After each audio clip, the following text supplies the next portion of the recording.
So I started my truck this morning and it is making a weird noise.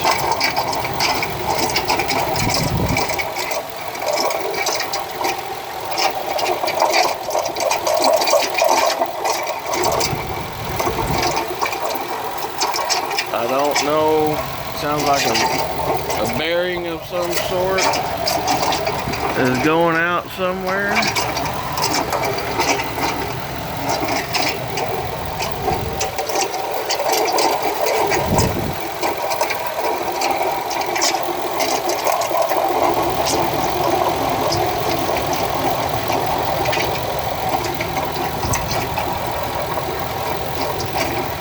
don't know. Almost afraid to drive it.